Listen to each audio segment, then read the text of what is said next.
چچا چمن محلے کے سب سے کنجوس آدمی تھے۔ ان کے گھر کوئی مہمان چلا جائے تو رسمی گفتگو کے بعد پوچھتے چائے تو نہیں پئیں گے نا؟ نقصان دہ ہے؟ ہاں شربت تھوڑا گرم ہے، چلے گا کیا؟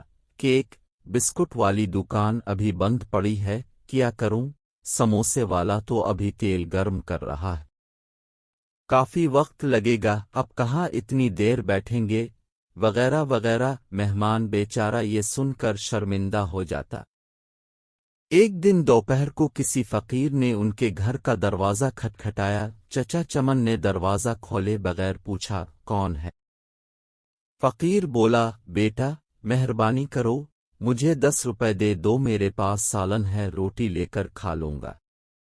جاؤ جاؤ دف ہو جاؤ۔ نہیں ہیں میرے پاس پیسے، پتہ نہیں کہاں سے ایسے بیکار لوگ آ جاتے ہیں مانگنے کے لیے، کھانے سے دل نہیں بھرتا۔ چچا چمن نے بیچارے فقیر کو خوب باتیں سنائیں۔ فقیر مایوس ہو گیا، آخر اس کی زبان سے بد دعا نکلی، اللہ تجھے ہمیشہ کھانے سے دور رکھے، تو بھی کچھ نہ کھا سکے۔ اتنا کہہ کر وہ چلا گیا۔ چند روز بعد چچا چمن کے معدے میں شدید درد، الفاٹے درد اتنا شدید تھا کہ وہ تڑپ تڑپ الفاٹ ہے۔ گھر والے ان کو اسپتال لے گئے۔ اسپتال میں چچا چمن کے مختلف ٹیسٹ ہوئے، آخر معدے کا السر تشخیص ہوا۔ ڈاکٹر نے ہدایت کی کہ 10-15 دن تک اسپتال میں رہنا ہوگا تاکہ مکمل علاج معالجہ کیا جا سکے۔ اسپتال سے گھر واپس آئے تو کمزوری سے نڈھال تھے، بہت بارا حال تھا، کوئی چیز ہضم نہ ہوتی، دہی بھی کھاتے تو الفالٹ ہو جاتی، ڈاکٹر کے پاس جاتے تو وہ کہتا بد پرہیزی کی ہے، ٹیسٹ کرواتے تو سب ٹھیک آتے، دوا باقاعدگی سے استعمال کرنے کے باوجود طبیعت سنبھلنے میں نہیں آ رہی تھی، رنگ پیلا پڑ گیا تھا، تھوڑا سا کھانے پر بھی الفالٹ ہو جاتی۔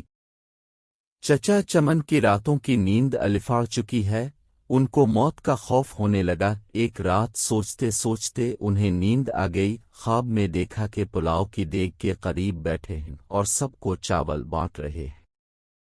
صبح الفاٹے کر چچا چمن نے گھر والوں کو اپنا خواب سنایا، انہوں نے مشورہ دیا کہ غریبوں کو کھانا کھلائیں۔ چچا چمن نے خیر و باورچی کو بلوایا اور اس سے پوچھا، بیٹا پلاؤ کی 10 کلو والی دیگ پر کتنا خرچ آ جائے گا؟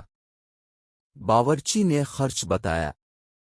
چچا چمن 10 کلو کی دیگ پر ہونے والے خرچ کا سن کر بڑے پریشان ہوئے، لیکن پھر سوچا کہ شاید خیرات کرنے سے میں ٹھیک ہو جاؤں۔ انہوں نے اتوار کی ایک دوپہر کو یہ مشکل مرحلہ طے کر ہی لیا۔ محلے کے نوجوانوں کی مدد سے محلے داروں اور غریب غربا میں چاولوں کی تقسیم ہوئی۔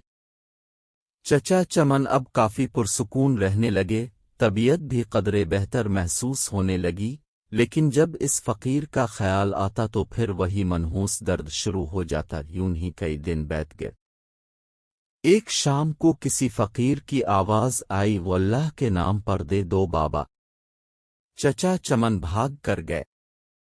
وہی فقیر کھڑا تھا جس نے انہیں بد دعا دی تھی۔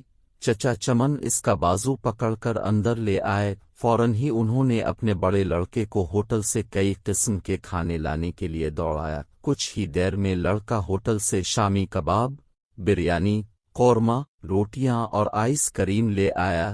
چچا چمن اور فقیر نے پیٹ بھر کر کھایا۔ جاتے وقت فقیر بہت خوش تھا۔ 1 ہفتے علاج کے بعد چچا چمن مکمل طور پر صحت یاب ہو چکے تھے۔